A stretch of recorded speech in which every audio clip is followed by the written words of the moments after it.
Entrepreneur Empowerment series, where we will talk about what investors look for when investing. I'm Amaima, and I'm very excited to be your host for today. I'll kick it off with a quote. Don't start a company unless it's an obsession and something you love. If you have an exit strategy, it's not an obsession. Mark Cuban, serial entrepreneur and investor. I believe that quote summarizes one of the most important things that investors look for in a business, which is the theme of today's session. How passionate are you about your venture? Now, let's hear from Shadi Bana, CEO of Potential.com, who will also be taking us along to the tips, tools, and resources section, as well as share his expert views on today's topic. Hello, everyone. Hello, everyone. Are you hearing me clearly? Yes, we can hear you. Okay, great. So great for everyone to join us. Thanks for those joining us on the live webinar, as well as those that are watching us on the live stream.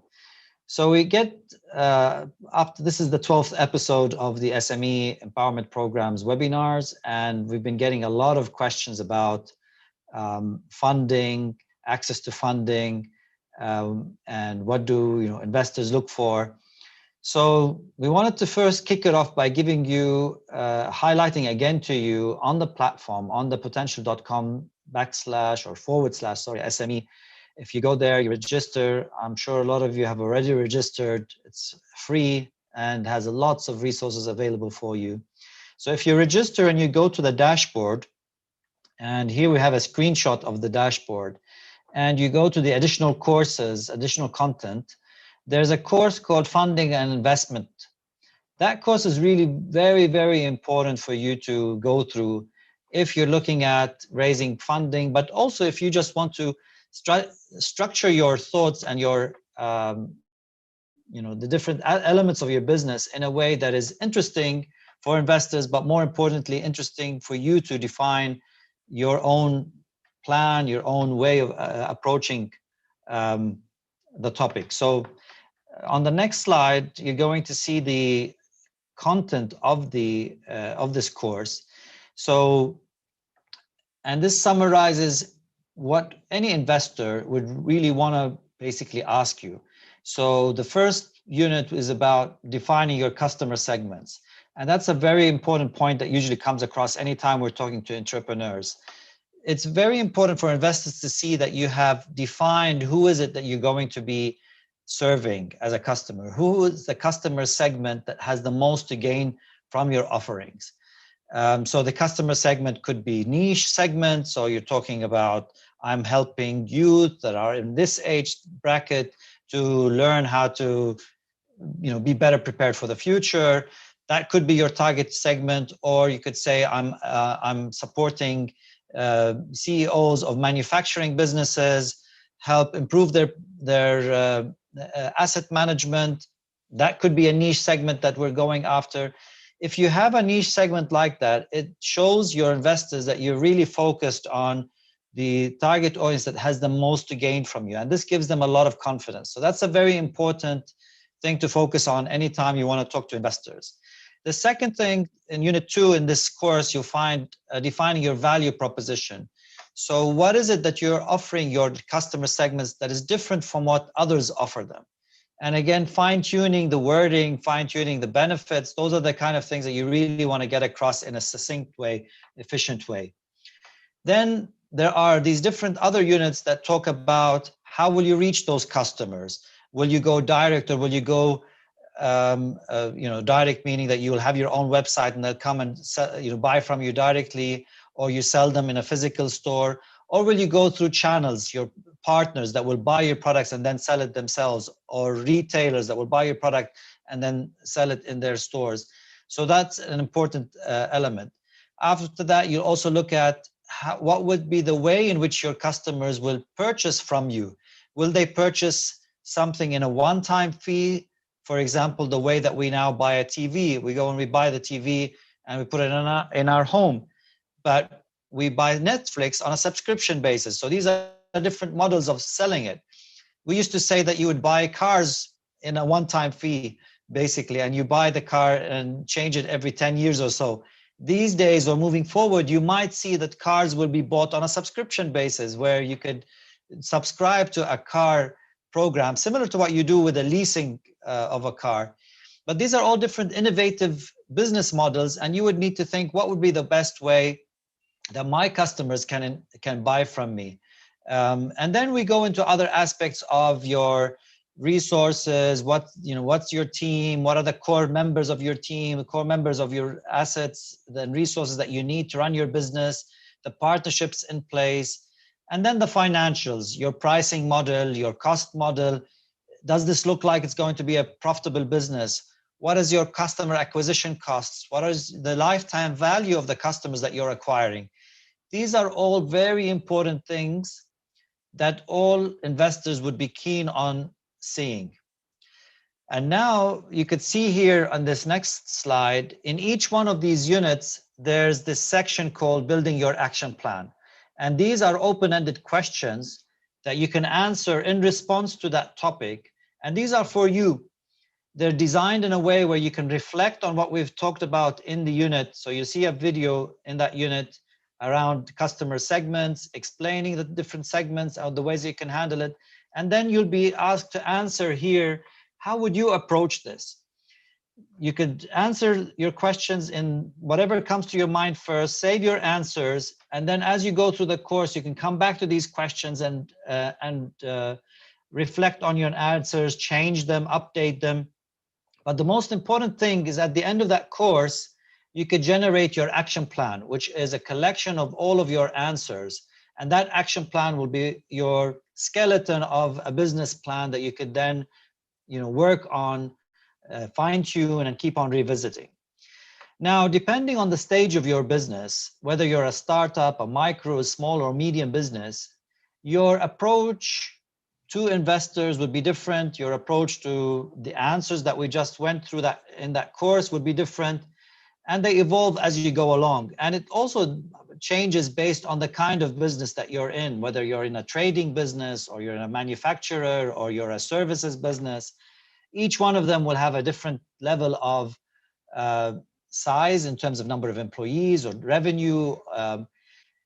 And these things will change, again, with time, but it will also reflect, the changes will reflect on your answers to those previous questions.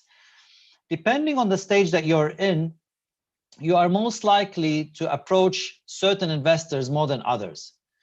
So in the next slide, you're going to see how, if you're at the startup level, you're going to mainly require seed capital, it's called, so funding to get you going. And there are different sources of it. And we're going to go now into the different sources of funding that could be available. Then if you're a micro business, you could be looking at growth funding, funding that will help you scale what you're doing, move to the next level.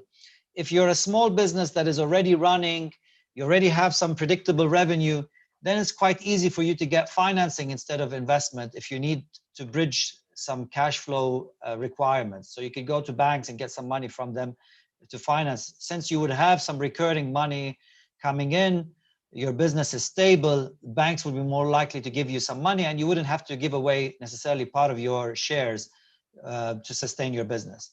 And then if you're quite a mature, stable company, you could be looking at growth funding to take you to the next level, or growth funding that might allow you to acquire other kind of companies to expand.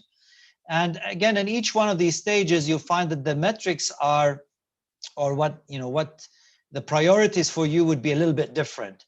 So in the case of that startup stage, all you're thinking about is how can I launch efficiently, quickly, get going, get some customers. Second stage, how can I scale my business so it grows without really causing a big bottleneck on my operations. When you're a small business and you really want to grow, institutionalizing your work will become an important. What we mean by that is you need to put more processes, more structure as you grow into new markets, new areas.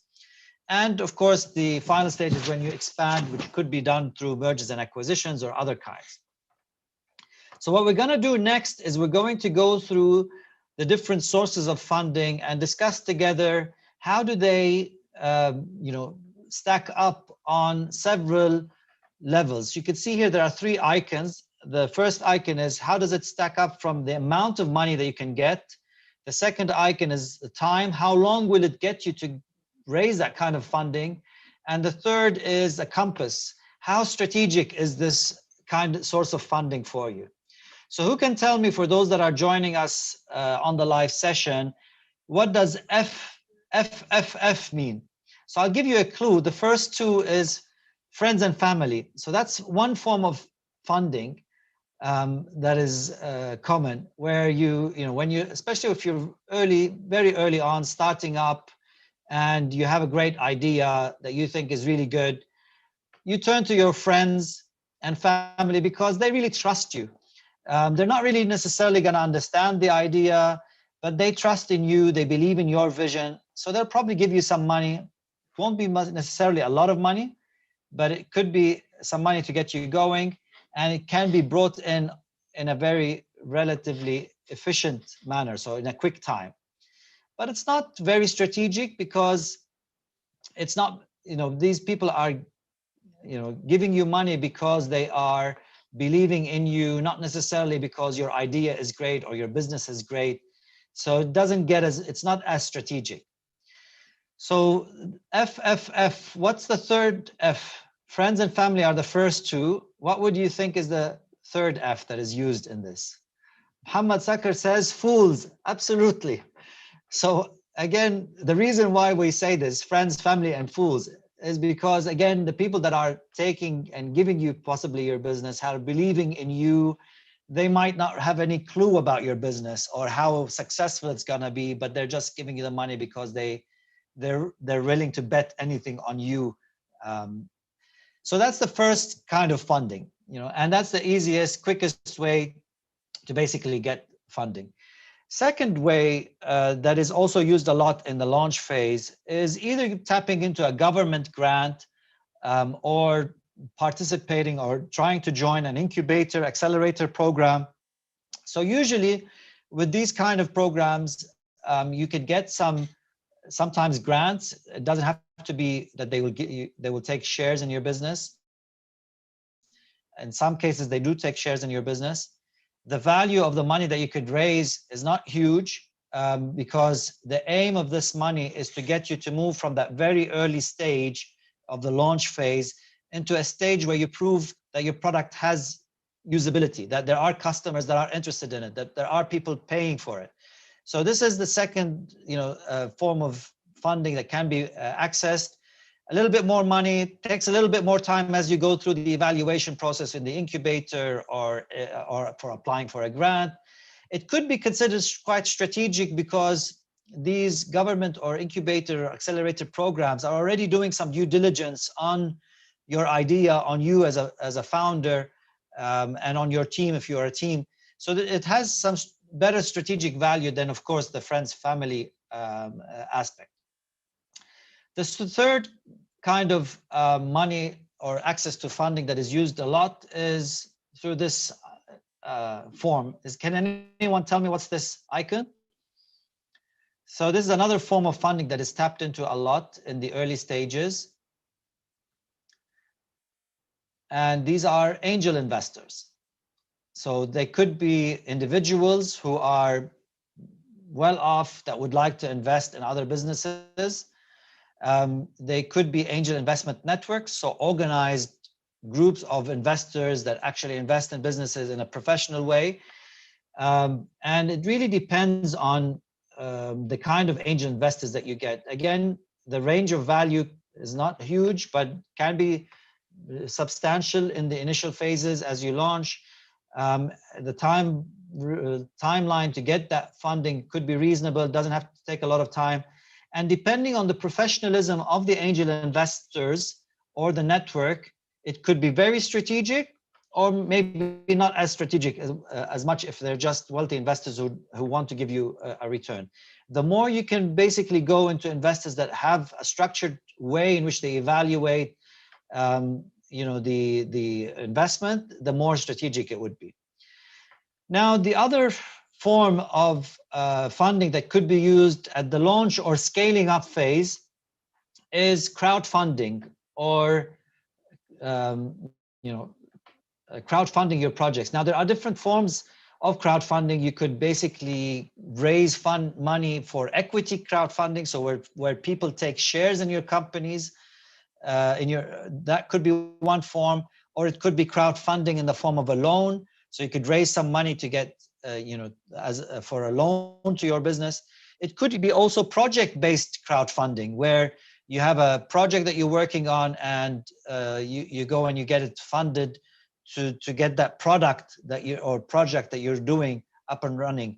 So the Kickstarter is an example of a project funding mechanism. You see a lot of tools like health, fitness products, some clothes have been started by individuals on crowdfunding platforms, where they were able to convince a large audience that this is a really nice to have product that very few companies are putting, and then individuals would be willing to put some money into it to support that project.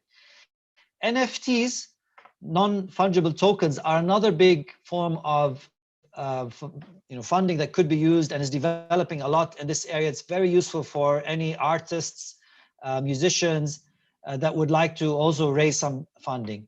Now, there are many different options here. We're going to probably dedicate in the coming weeks a session just on this topic, because there are many different forms, and you don't need to tap into specific investors. But if you have a fan base, so if you are already an influencer on Instagram, TikTok, and some of these places, or you already have a good pool of customers that are engaging with you in different ways, this could be a really, really good and efficient way for you to raise some funding. So we'll talk about that more in future sessions. The next and the major kind of funding that is used for scaling up businesses is VCs, venture capital funding. And here you go through various series A's, B's, and C's, depending on the growth scale. I mean, the range of funding can be huge. Usually now the ticket sizes are starting, at least $50,000 and above. But usually you'd see more like $1 million and above would be now in many parts of the world the norm for VCs to invest. These are very strategic if the VCs are well connected, because they will allow you to then raise more funding in the next stage. So if you're looking at really scaling your project, your product, your solution, your business, if your business is based on this acquisition of lots of users, the VC route is a very strategic route for you, and that's the kind of route that you would want to follow. But VCs are very interested in seeing that you have a high user growth, that you've already figured out how to attract users, you've already figured out how much you can make from the users in terms of, on the long run, how much you could sell, what are the things that you could sell to these users. But most importantly for the VCs, they want to see that you have a grip on how you can scale your business, because they're not interested in the short-term gains. They're interested in how fast your business can grow. So that's a very important thing to keep in mind when you're talking to VCs. They're not as concerned about how profitable you are now. Even if you're losing money, they'd still be interested in you if you can demonstrate that you can really grow your business quite quickly. If you are already, like we said, a mature business, you've got some corporate clients, if you've got specifically enterprise customers, so customers that are working with, enterprises, so you're selling to businesses, then financing from banks or financial institutions can be also very easy to get. You could go and get project financing. So let's assume you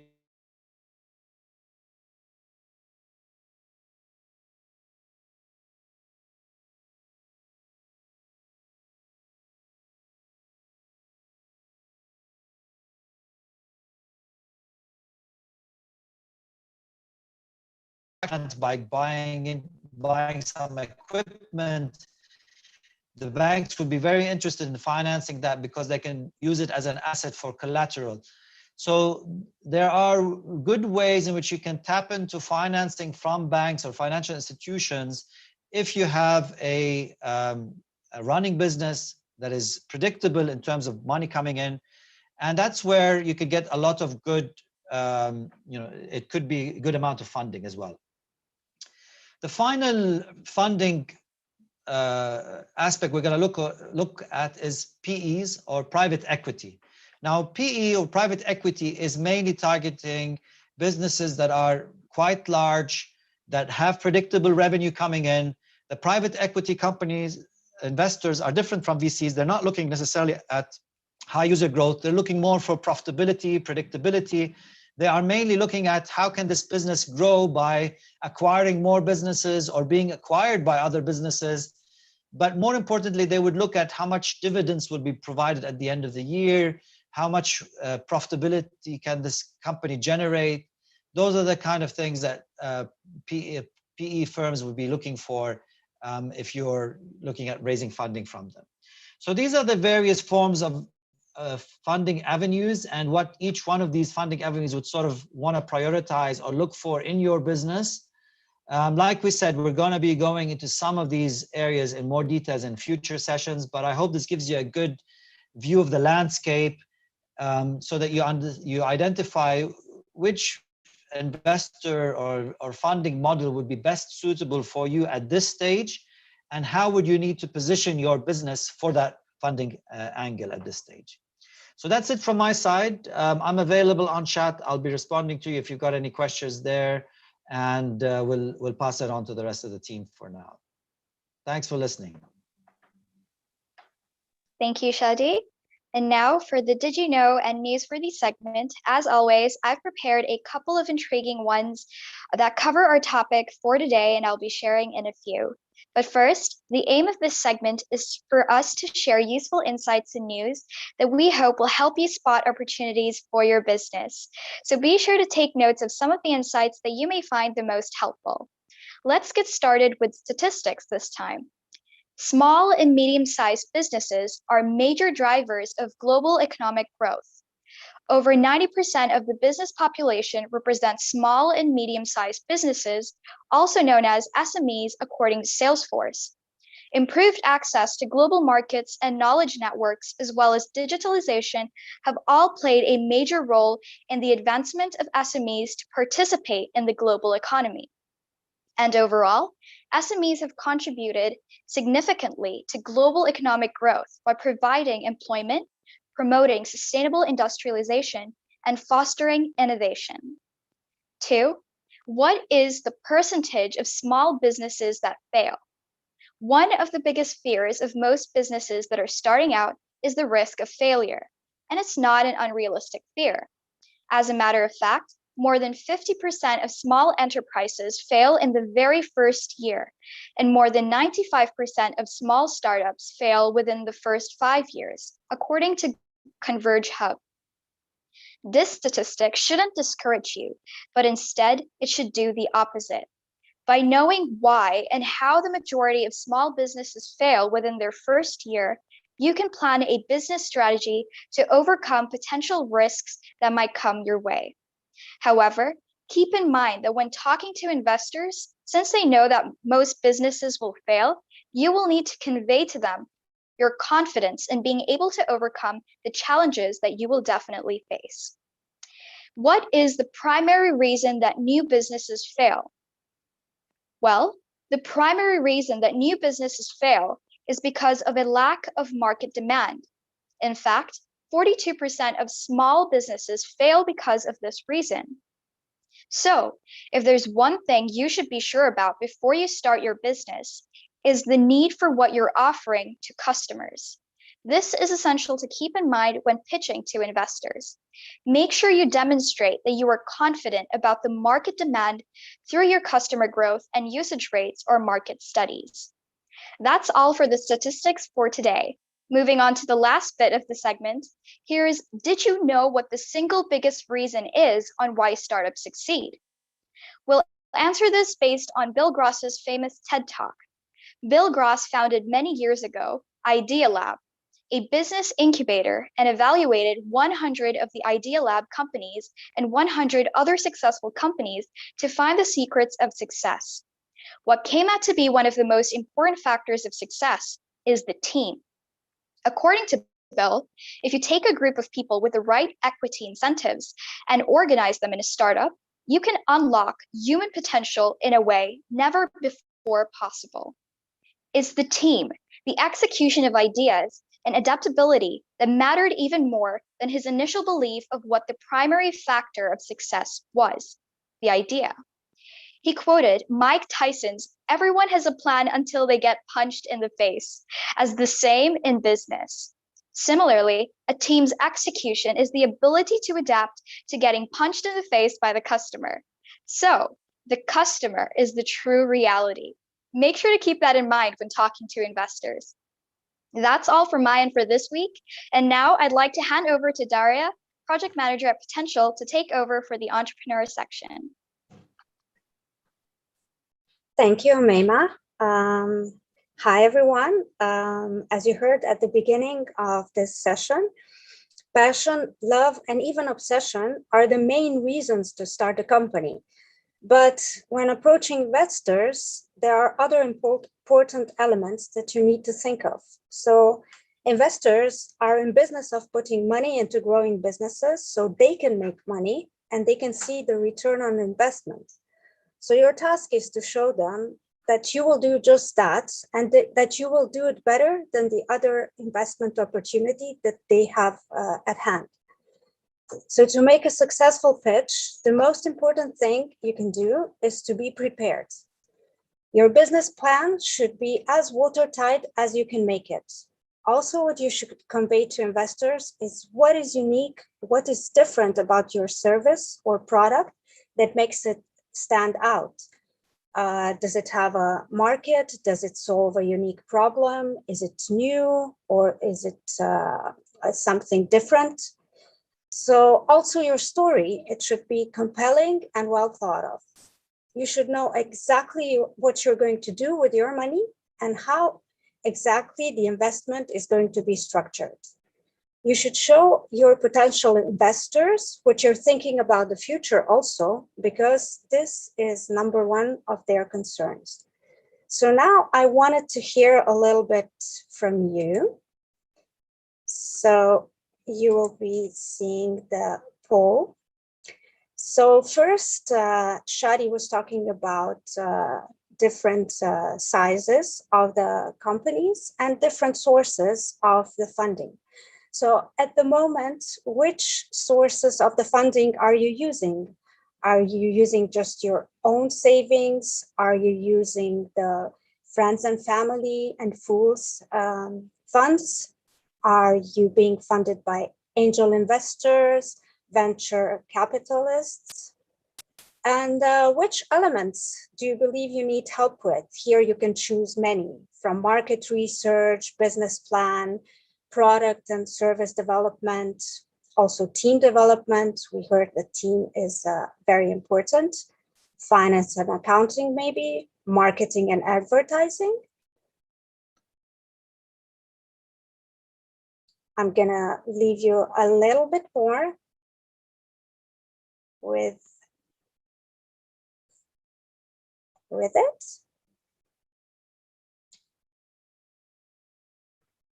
I can already see that a lot of you are still working with your own savings and with support of the friends and family. I'll just give you a little bit more time.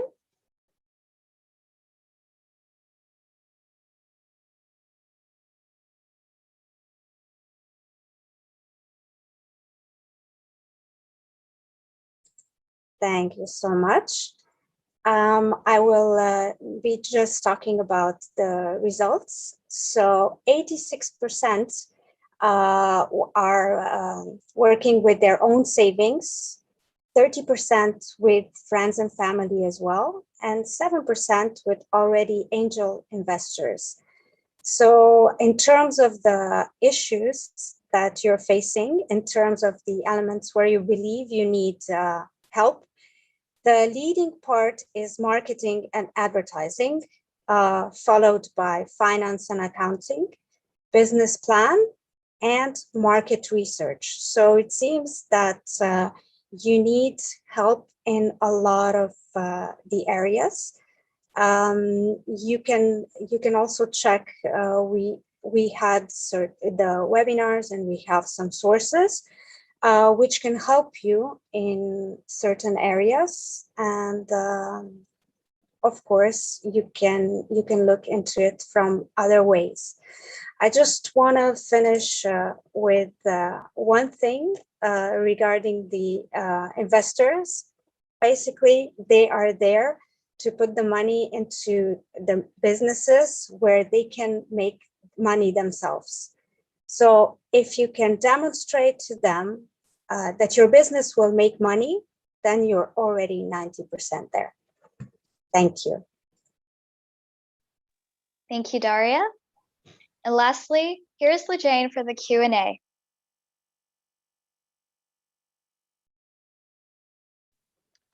Thank you, Maima and the team.